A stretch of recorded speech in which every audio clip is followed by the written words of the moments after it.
Gratitude, in fact, will be a theme in one of our coming months, gratitude. Meister Eckhart, the great Christian mystic of the Middle Ages, said, if your only prayer you ever say and mean is thank you, it's enough. I don't think we mean it as often as we say it. We don't say it nearly often enough. I got to tell you, I hate sermon titles, even though I kind of take some pride in being cute about them. But I don't like them. Why? Because it's a little like advertising. If I make a really good one, you'll say, I will go to church that week. And you know something? I'm figuring you're hungry and thirsty every week, and my wife doesn't announce the menu before supper, and I still come and eat it.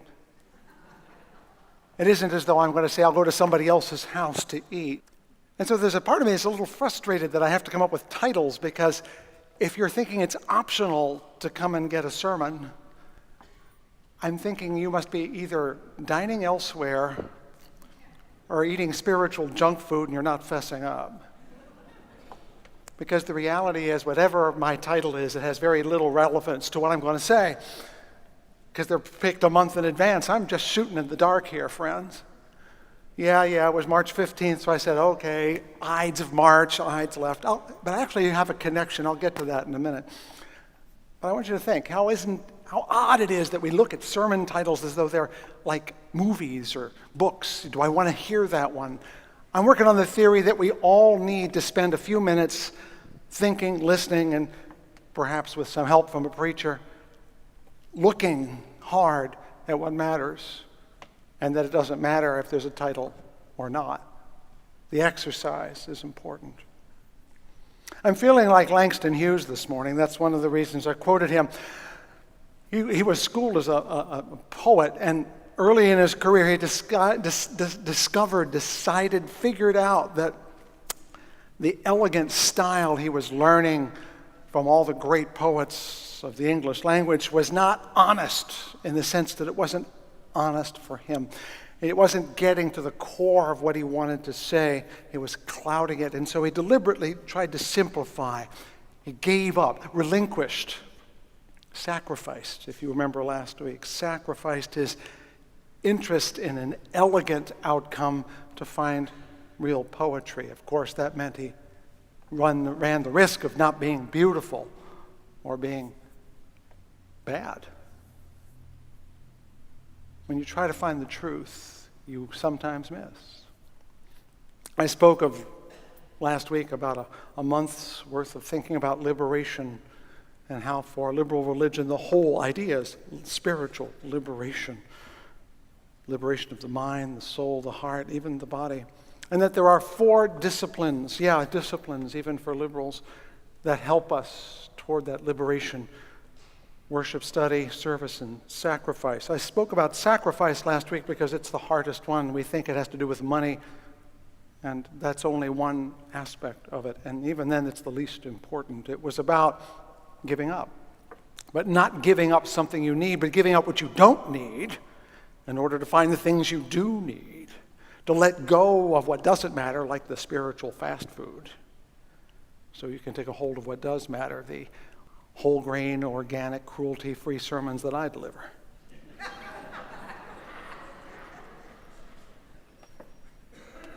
But I meant beyond just letting go of the false or the pretentious or the merely attractive. I went on to say that sacrifice also means putting your values into your life, living them, incarnating them. That is, because an idea about goodness is just an idea until you live it, at which point it turns from idea into truth. A truth that is not lived doesn't exist. So I have to take my own advice. I'm only working from notes today. I usually write it all out. But I'm discovering that last week, the stuff I didn't write down was the stuff you really liked. So I'm figuring maybe there's something to this, that I have to be willing to kind of expose myself to error here and trust that somehow, without the pretense of preformed words, that the truth that I'm wrestling with will come out and you will be able to grab onto it too. I'm taking a trusting leap, not in you per se, but in God save me, God, in a spirit that exists between all of us and connects all of us and sometimes gives us a blessed moment of realization, of connection, of communion, and sometimes doesn't, by the way. I'll pay that price one way or the other. I want to start with the idea that it's time for me to incarnate the Spirit that I'm feeling, and I try to do it every week, but I'm trying to do so more visibly now, like Langston Hughes, to get away from the artifice of the sermon so I can get to the heart of it. And where I want to start is with this notion of liberation, and some words by Desmond Tutu. I think that Matthew may have brought them up a few weeks ago. Works from when he said, liberation is costly. You know, we think of liberation as it's free, but someone said freedom is not free.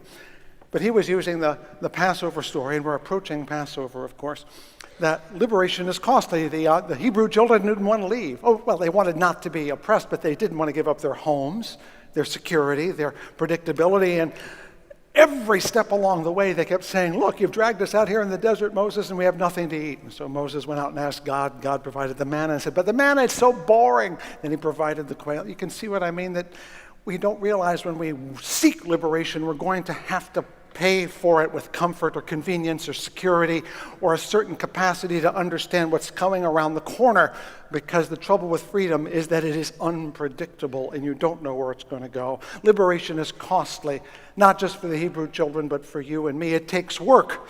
No one ever gave you freedom. You went and got it. That's Frederick Douglass's insight, that you must demand it as women, as children, as people of color, as gay or bisexual, as minorities of any kind. No one will ever benevolently say, be free. You must demand it. And that's work. It'll take effort. And there is loneliness. My children last night, my two grown boys, I should call them that because they're 17 and almost 25, they saw a film, the same one my wife and I saw back around the first of the year, Milk, about Harvey Milk. Fabulous film, by the way. But that's not the point. I want to talk about, if you watch the movie and know the story, what Harvey Milk gave up was not just his life. That was just the end of it. He gave up friendships. He lost a lover, too. He was very lonely. When you seek to serve a higher good, you will end up paying for it. People will not understand you. You may not understand what you're doing. You'll find yourself relatively lonely. And that's why you come to places like this, because you're out there every day working another chip off the block of oppression. You're trying to hang on to your identity, trying to get it for someone else, and it's lonely business. When people say, oh, where do you go to church? You always pause, don't you? You measure whether or not it's a conversation you want to have right now. That's not just for you guys, by the way. I have a wonderful colleague, a former clergyman, and he says when he retired, he stopped being a clergyman. He said whenever he was traveling on an airplane, particularly, or on a cruise ship, and people asked him what he did for a living, he said he was an industrial psychologist. Figuring no one would know what that meant. But he knew the moment he said minister that the whole conversation would change. They either want to convert him or they want him to pray for them, and he wasn't there to do that, So this is not a Fountain Street phenomenon. We clergy understand it too. But this is the problem with pursuing a liberating path, is that it does take effort, and it is lonesome, and it is hard, which is why we find ourselves drawn together so we can take a deep breath and pat each other on the back and say, gosh, it was a tough week. Let's get out there and do it again. That's exactly the point.